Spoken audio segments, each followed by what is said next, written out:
আপত্তিকর ভিডিও প্রকাশের পর গভর্নরের নির্দেশ অমান্য করে অফিসে গিয়ে লঙ্কা কাণ্ড ঘটিয়েছেন বাংলাদেশ ব্যাংকের আর্থিক গোয়েন্দা ইউনিট BFIU এর প্রধান AFM শাহিনুল ইসলাম। কর্মকর্তাদের ক্ষোভের মুখে দিনভর অবরুদ্ধ থাকেন এই কর্মকর্তা। হাইকমান্ডের নির্দেশে অফিসে আসার দাবি করলেও তা নাকচ করে দিয়েছে অর্থ মন্ত্রণালয়। নৈতিক স্খলনের দায়ে তার বিরুদ্ধে শাস্তিমূলক ব্যবস্থা নেওয়ার প্রক্রিয়া চলছে বলে জানায় আর্থিক প্রতিষ্ঠান বিভাগ।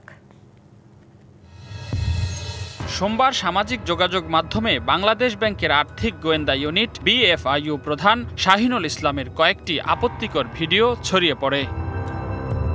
বিষয়টি নিয়ে শুরু হয় সমালোচনার ঝড়। এমন বিব্রতকর পরিস্থিতিতে কেন্দ্রীয় ব্যাংকের ক্ষুব্ধ কর্মকর্তারা গভর্নরের কাছে স্মারকলিপি দিয়ে ব্যবস্থা নেয়ার দাবি জানান। পরিস্থিতি সামাল দিতে মঙ্গলবার শাহিনুলকে বাধ্যতামূলক ছুটি দেন গভর্নর। একই সঙ্গে প্রয়োজনীয় ব্যবস্থা নেয়ার অনুরোধ জানিয়ে চিঠি দেন অর্থ মন্ত্রণালয়ে। কেন্দ্রীয় ব্যাংকের পক্ষ থেকেও একটি উচ্চ পর্যায়ের তদন্ত কমিটি গঠন করা হয়। ওয়ালটন এখন দেশের সীমানা পেরিয়ে পৌঁছে গিয়েছে 50টিরও বেশি দেশে।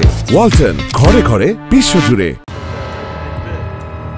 তবে গভর্নরের আদেশকে বৃদ্ধাঙ্গুলি দেখিয়ে বুধবার কেন্দ্রীয় ব্যাংকে যান শাহিনুল। এতে কর্মকর্তাদের মধ্যে ছড়িয়ে পড়ে ক্ষোভ।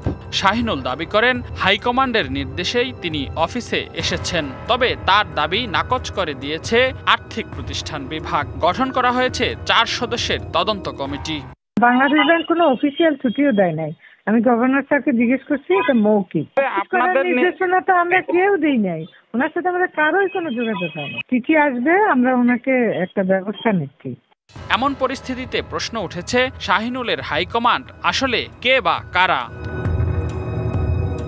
এ বিষয়ে বুধবার দুপুরে বাংলাদেশ ব্যাংকের ডেপুটি গভর্নর জাকির হোসেন চৌধুরী জানান, BFIU প্রধানকে গভর্নরের নির্দেশ মেনে অফিস ত্যাগ করতে বলা হয়েছে।